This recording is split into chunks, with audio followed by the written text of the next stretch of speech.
आप यहाँ सबसे बड़ी जलवायु त्रासदी देख रहे हैं जिसकी कोई बात नहीं करता। ये सब मीथेन है। मीथेन एक ताकतवर गैस जो धरती को तपा रही है।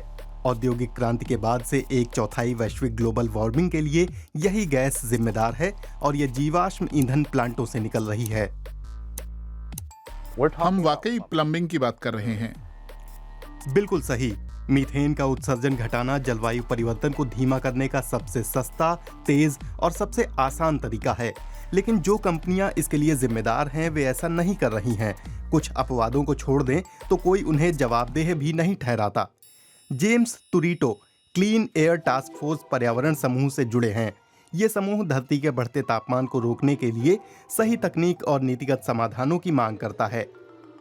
ये पैरवी करता है कि सरकारें कार्बन को कैप्चर करें, प्रदूषण घटाएं और परमाणु बिजली प्लांट लगाएं।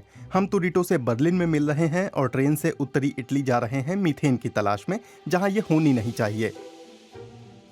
मीथेन जलवायु को तबाह कर रही है। CO2 के उलट ये वातावरण में ज्यादा देर नहीं टिकती और टूट जाती है, लेकिन फिर भी ये बहुत खतरनाक है।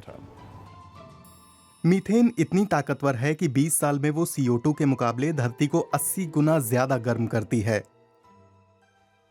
मीथेन की सघनता तेजी से बढ़ रही है। दुनिया में बहुत सारी मीथेन गैस निकल रही है खेतों से, कचरे के ढेरों से और जीवाश्म ईंधन प्लांटों से। और हाँ, मवेशियों से भी। गायों के शरीर में 4 पेट होते हैं जो खाने को इस तरह पचाते हैं कि उनकी डकार मीथेन से भरी होती है। और हाँ, ये भी मिथक है कि गायों का पाद बड़ी समस्या है। असल मीथेन की कुछ मात्रा ही गायों के पिछले हिस्से से निकलती है। धान के खेत, खेती से होने वाले मीथेन उत्सर्जन का बड़ा स्रोत हैं।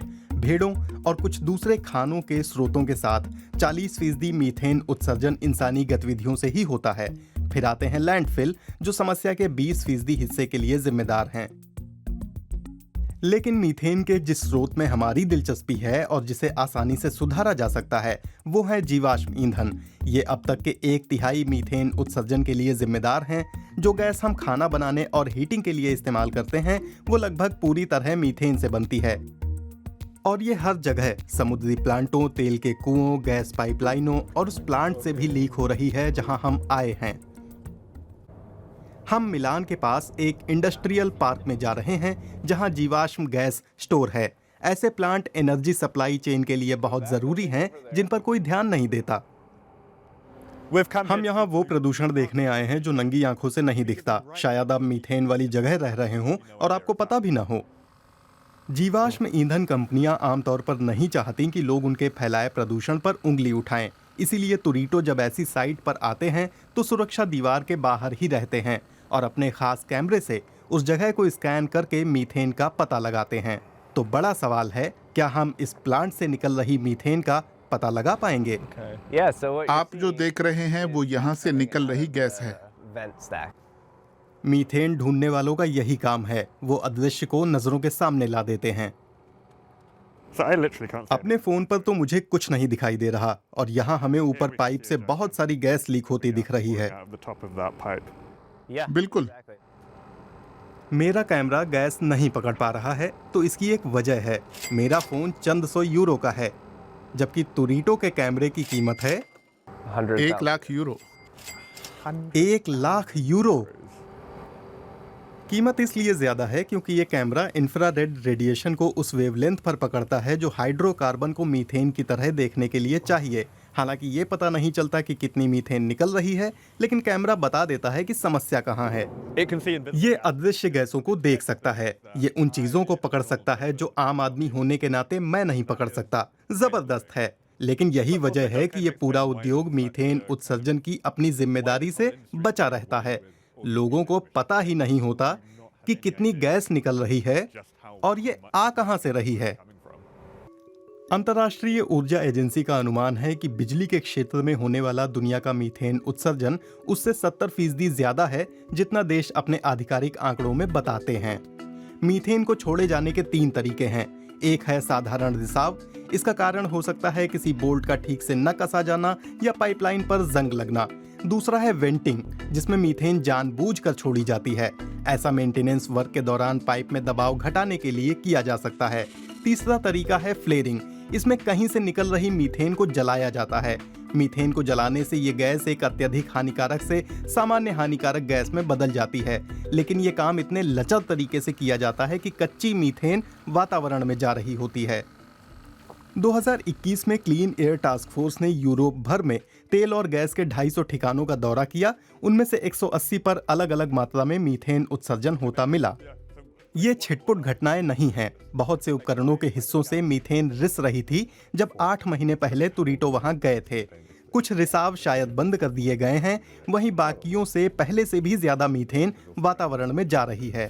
गैस के कुछ स्रोतों को आसानी से ठीक किया जा सकता है।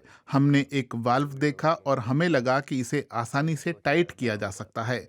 कुछ अन्य मामलों में ये समझना थोड़ा मुश्किल हो सकता है कि मीथेन कहाँ से निकल रही है और उसे कैसे ठीक करें। हमने प्लांट चलाने वाली कंपनी स्नाम से लीक के बारे में पूछा, लेकिन उन्होंने हमारी बात का जवाब ही नहीं दिया। लेकिन इसके लिए कंपनियां अकेले जिम्मेदार नहीं हैं। मीथेन पूरी सप्लाई चेन में लीक हो रही है। यूरोपीय स्टोरेज टैंकों में पहुंचने से पहले मीथेन को जमीन से निकाला जाता है और फिर उसे जहाजों या पाइपों से दूर दूर तक भेजा जाता है। धरती से सैकड़ों किलोमीटर ऊपर मौजूद सैटेलाइट्स में लगे इंफ्रारेड सेंसर हमारी नाक के नीचे हो रहे मीथेन उत्सर्जन को पकड़ने में वैज्ञानिकों की मदद कर रहे हैं। फील्ड में हम लीक होने वाले इन सभी खराब छोटे छोटे मटेरियलों को देख सकते हैं, लेकिन ये नहीं दिखता कि बड़े खिलाड़ी कौन हैं। वैज्ञानिक थोमा लावो मीथेन के सबसे बड़े उत्सर्जकों की पहचान के लिए सैटेलाइट्स का इस्तेमाल करते हैं। सैटेलाइट परफेक्ट नहीं है, उन्हें रात में, बादलों में या पानी के ऊपर मीथेन देखने में दिक्कत होती है, लेकिन जमीन पर उत्सर्जन का वे पता लगा लेते हैं। लावो की स्टडी कहती है कि उद्योगों का 10% मीथेन उत्सर्जन बड़े पैमाने पर गैस छोड़ने से होता है।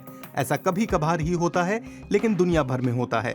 बड़े पैमाने पर गैस छोड़े जाने की वजह उपकरण विफल होना होता है या फिर कंपनियां पाइपों की मरम्मत के लिए उनकी मीथेन साफ करती हैं।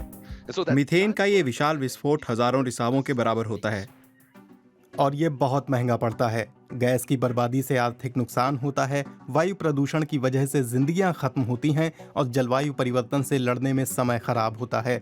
अध्ययन में पता चला कि 4 देश तुर्कमेनिस्तान, रूस, अमेरिका और ईरान बड़े पैमाने पर होने वाले इन रिसावों को रोककर अरबों डॉलर बचा सकते हैं। अब तक सबसे बड़ी बात ये समझ आई कि उद्योग की मीथेन समस्या को बहुत ही सस्ते में सुलझाया जा सकता है। जीवाश्म ईंधन कंपनियां मीथेन उत्सर्जन को 75% कम कर सकती हैं मौजूदा टेक्नोलॉजी का इस्तेमाल करके। कई बार ये सिर्फ बोल्ट कसने या वाल्व बंद करने जितना आसान होता है। कुछ रिसाव फिर भी होंगे, खासकर उपकरणों में खराबी होने से या फिर कामगारों की गलती से। तो कंपनियां रिसाव का तुरंत पता लगाएं और उसे जल्दी से ठीक करें। आप उस गैस से कैसे निपटते हैं जो कहीं से निकल रही हो और जिसे जलाया न गया हो? इस बारे में और नियम बनाने होंगे। करीब से उन प्लांटों का निरीक्षण करना होगा जो जानबूझकर गैस छोड़ते हैं। बहुत से मामलों में समाधान बहुत आसान होता है। अंतर्राष्ट्रीय ऊर्जा एजेंसी IEA का अनुमान है कि 40% से ज्यादा उत्सर्जन रोकने पर ज्यादा खर्च नहीं आएगा। चीजें बदल रही हैं।